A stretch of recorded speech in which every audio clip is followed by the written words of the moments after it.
Yo, what's good, y'all? Anime God Sean is here. Now, a lot of you guys might be wondering, well, if the angels and the gods of destruction are the strongest, this video is basically pointless.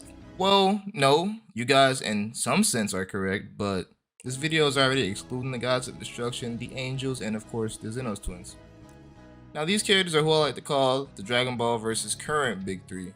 We have Goku, Gohan, and Black Frieza.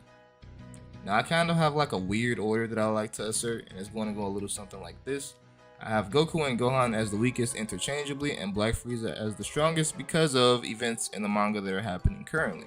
Now, for all of the fanboys of other characters that get mad, I do have runner-ups that could be arguably in the big three, such as Broly, Cell Max, Gas, Ultra Ego Vegeta, and Granola.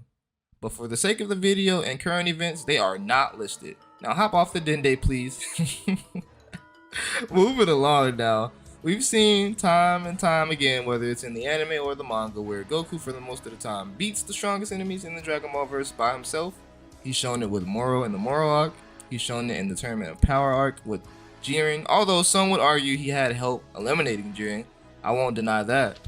But you can't deny the fact that Jiren was defeated by him while he was in MUI. It just simply didn't last long enough, so he pretty much lost because of that. Now, it's pretty much the same thing with the Granola arc, but I say all that to show you how Goku's always fighting the strongest of the strongest.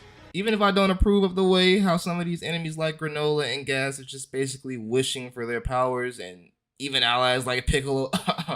But yeah, it doesn't change the very fact that they're still very strong powerhouses. You know, you can't take that away from them. They're still very, very relevant. And as it stands, from a lot of these consistent feats together, they are definitely showing Goku is one of the ones that deserves to be in the big three of the Dragon Ball verse. Now, these next two characters could interchangeably be relevant to each other while also being stronger than Goku. That would definitely be the case for Frieza, since Frieza is pretty much shown blitzing the mighty Gas, who Goku and Granola, while working together, were having a hard time dealing with. Mind you, Frieza one-shots Gas in his base form, then proceeds to one-shot Goku and Vegeta, who were pretty much brought back to full strength just moments before.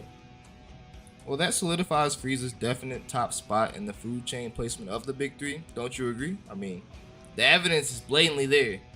See, now I don't think Frieza needed to transform to beat Goku and Vegeta. This was just Frieza being his arrogant self. Y'all know how Frieza is. He likes to show off and flaunt every little thing that he has.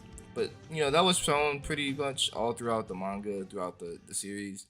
Now, moving on to the second character in the big three, or, you know, one of my favorite in the franchise, next to Broly, of course, it's Gohan. And you can call me a Gohan tar, you can call me a Broly tar, you can call me whatever you want to call me, any of those Zoomer terms, I don't give a fuck. But moving on, when we get to this part of the big three, the scaling gets a bit funky. So for the time being, let's just establish a starting point, I guess. So we know in the most recent movie for Dragon Ball, that is the movie Superhero, and in this movie we get a lot of direct scaling from Piccolo, stating that the androids have power relative to Goku and Vegeta. And this is also supported by the fact that, you know, when the Gamma 1 fought Potential Unleashed Gohan, Gohan in that fight was slightly stronger, pushing Gamma 1 back more. And we all know Goku during the Tournament of Power had to go Kaioken on top of Blue to beat Gohan since he was keeping up with him. So based off feats and statements, we now have a starting point.